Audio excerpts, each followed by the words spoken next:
নির্মীয়মান বহুতলের চারপাশে ধস, আতঙ্কে এলাকার বাসিন্দারা। বহরমপুর গোড়াবাজার শ্মশানঘাটের কাছে জমিদারি এলাকায় একটি বহুতল নির্মাণ হচ্ছে। বর্ষার বৃষ্টিতে নির্মীয়মান বহুতলের চারপাশে ধস নামে।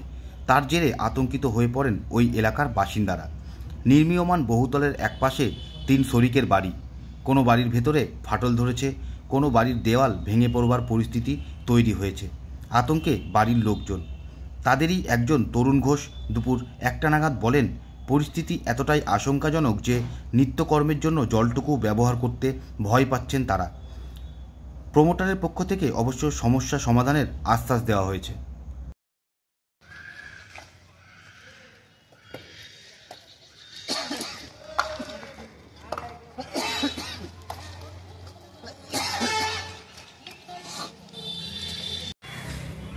আমাদের অসুবিধা মেন যেটা দুটো, তার প্রথমটা তো উদ্বেগ যে বাড়ির ভবিষ্যৎ কী, কেটে যাবে কিনা, ভেঙে পড়ে যাবে কিনা, প্রাণহানি ঘটবে কিনা।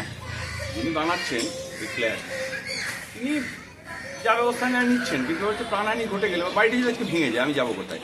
এটা হলো একটা দিক। সবথেকে বড় প্রবলেম যেটা, আমাদের বাথরুম হচ্ছে, আমাদের অংশটার বাথরুম হচ্ছে এই লাগোয়া জায়গাটা, মানে এই যেখানে ফ্ল্যাট তৈরি তার লাগোয়া জায়গাটা। ফলে আমাদের বাড়িতে আমার স্ত্রী ধরুন, তার পক্ষে বাথরুম ব্যবহার করা খুবই অসুবিধা। আমরা ছাদে গিয়ে, আমি আর আমার বাবা ছাদে গিয়ে চান করি, কারণ ছাদে করলে যেটা হয় সেখানে জলটা এখান দিয়ে বেরোয় না। এবার আমাকে তো বেরোতে হয়, স্কুল আছে, এরপরে স্কুল খুলে যাবে, আমি চাকরি করি। স্কুলে যাওয়ার সময় এরকমভাবে ছাদে গিয়ে চান করা, প্রতিদিন 3 তলার ছাদে উঠে চান করা, সেখানে মানে সমস্ত জামা কাপড় গামছা নিয়ে যাওয়া, আর বন্ধ বাথরুমে চান করা অভ্যেস, ফলে খোলা জায়গায় অসুবিধা হয়, বলে লাভ নেই। স্ত্রীর তো খুবই অসুবিধা, উনি কোথায় চান করবেন, কীভাবে চান করবেন, উনি যে চান করছেন সেটা ভয়াবহ ছোট একটা জায়গা, সেটাও পূব দিকে, মানে আমাদের গোটারই হয়ে গেছে। এবার মুশকিল হয়ে গেছে সারাদিন ধরে যে বাথরুমটা আমরা ব্যবহার করি, বাড়ির যে অ্যাডাল্ট এতগুলো, বাথরুমটা তো আমরা ওইভাবে ব্যবহার করতে পারছি না। প্রচুর মাথা কাটিয়ে অনেক উপায় বার করতে হচ্ছে, বা কোনো প্রতিবেশীর বাড়িতে যেতে হচ্ছে, এরকম করতে হচ্ছে। কোনো বন্ধুর বাড়িতে চলো আজকে অমুকের বাড়িতে যাই, 11টার সময় গেলাম, গিয়ে দুজনে প্রাণ ভরে তাদের বাথরুমটা ইউজ করলাম। তো 9টা থেকে চেপে বসে আছি। বাথরুমটা নিয়ে তো খুবই অসুবিধা হয়ে যাচ্ছে না, প্রতিদিন চান করা, বাথরুম যাওয়া আমার স্ত্রীর পক্ষে খুবই অসুবিধা। এই যে আতঙ্কের পরিস্থিতি তৈরি হয়েছে, আপনারা কি ভাবছেন?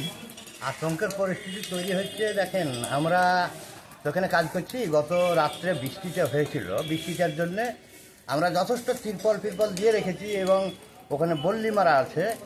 এবার যদিও কিছু হয় তাহলে আমরা যেটাই হবে আগে পরিস্থিতি নিতে হবে। আজকে কি হচ্ছে আমরা দেখছি, এবার বাড়িওয়ালার যদি বাড়ি পড়ে যাওয়ার মতন পরিস্থিতি হয় তাহলে আমাদের কিছু ব্যবস্থা করতে হবে। আজকে লেবার মিস্ত্রি লাগাচ্ছি, দেখা যাক কি হচ্ছে, তারপরে আবার আমরা ব্যবস্থা করি।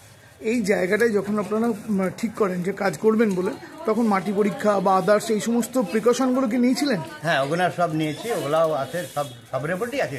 এত বড় একটা বিল্ডিং হবে, সেখানে যদি ওই সব না করা যায় তাহলে কি আমাদের কাজটা অটোমেটিক বন্ধ হয়ে যাবে। এগুলো সবই করা আছে।